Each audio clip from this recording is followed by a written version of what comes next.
انتظروني بقى وانا باكل رنجة والفسيخ. مامي شيلي دي. الجيل بتاعنا هيفتكر كل الذكريات الحلوه دي. لا اله الا الله. يا صباح الاعياد، يا صباح البهجه والسرور، واحلى حاجه في الدنيا الواحد بيستناها من السنه للسنه، العيد وفرحه العيد وبهجته. اطفال مش اطفال، كلنا بنفرح بالعيد والبهجه بتاعته والسرور. ربنا يدخلوا علينا بكل خير يا رب، وكل سنه وانتم طيبين. رايحة صب فرحانة وبس. بس كده يعني مثلا لبس العيد، بالنسبه للبس العيد اللي طفحنا دم قلبنا فيه يعني عايزين نعرف برضو الشعر، مفيش حاجه كده، الصلاه مفيش اي حاجه خالص. ببقى عايزة اصلي وابقى عايزة البس اللبس الجديد. يا ولد يا ولد يا عمور، ايوه بقى ايوه يا جامد. طبعا كلنا، انا بالنسبه لي بحب العيد. اول حاجه الصلاه، بجد الصلاه ليها بهجه تانية خالص، وانك والاهل والاصحاب وكل حاجه الناس بتعيد على بعضها حتى لو بالتليفون. وطبعا القرابه اللي هي المقربين قوي، ان انت بتروح تزور الناس والناس بتزورك وبتبقى كل الناس متجمعه مع بعض، فدي طبعا فيها فرحه كبيره جدا. والعيديه، لا بجد حاجات كتيره يعني. احنا كمان الجيل بتاعنا اللي هيفهم الكلام ده، يمكن هم لسه مش مستوعبين قوي، واحنا على فكره كنا في سنهم برضه نفس القصه. بس انا فاكره ان كنت بحب الصلاه قوي، كنت بحب الكحك والبسكوت وماما كانت بتعمل في البيت، كنت بحب قوي ده، ونودي السجات للفرن. كل الناس يعني الجيل بتاعنا هيفتكر كل الذكريات الحلوه دي.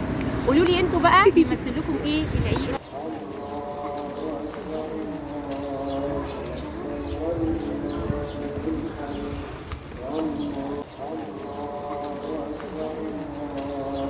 دي ماما، كل سنة وانت طيبة يا روح قلبي، ودايما معانا يا رب. انت يا بابا ربنا يبارك في عمركم يا رب. عيد سعيد على الجميع يا رب. ادعوا لها بس ربنا يشفيها ويخليها لنا يا رب. ده بابا حبايب قلبي، روح قلبي، ربنا يحميك ويبارك فيك يا حبيبي. حاضر حبايب قلبي، روح تعال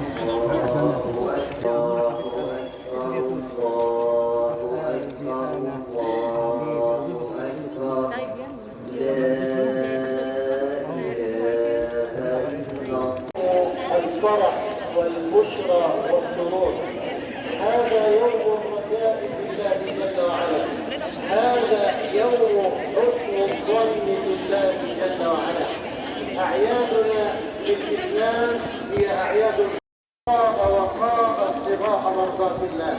هنيئا في هذا اليوم لمن تلا القرآن ابتغاء مرضات الله جل وعلا. خد يا توتو. مامي شيلي دي. خد طيب من تيتا. يلا يا توتو. ايوه عايز يعملها كده يعني، شكلها حلو. يلا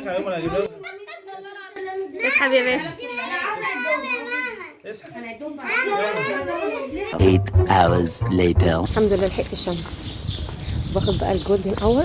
طبعا بما اني يعني رقم في التصوير يعني بقى على قدي بس احلى تصوير في الوقت ده الجولدن اور.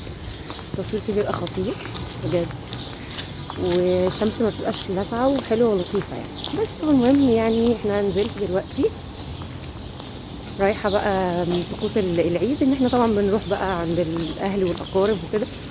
والنهارده اول يوم العيد هروح عند مامة جوزي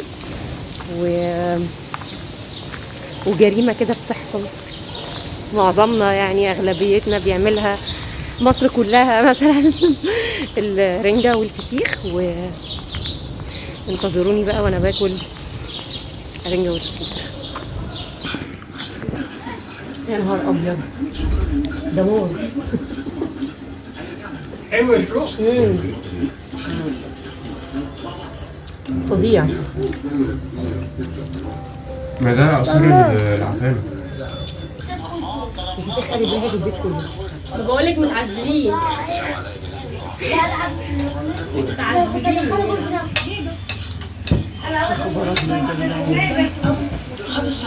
انت كده لي كده في 10 ترغيفه ولا حاجه وارجع لكم.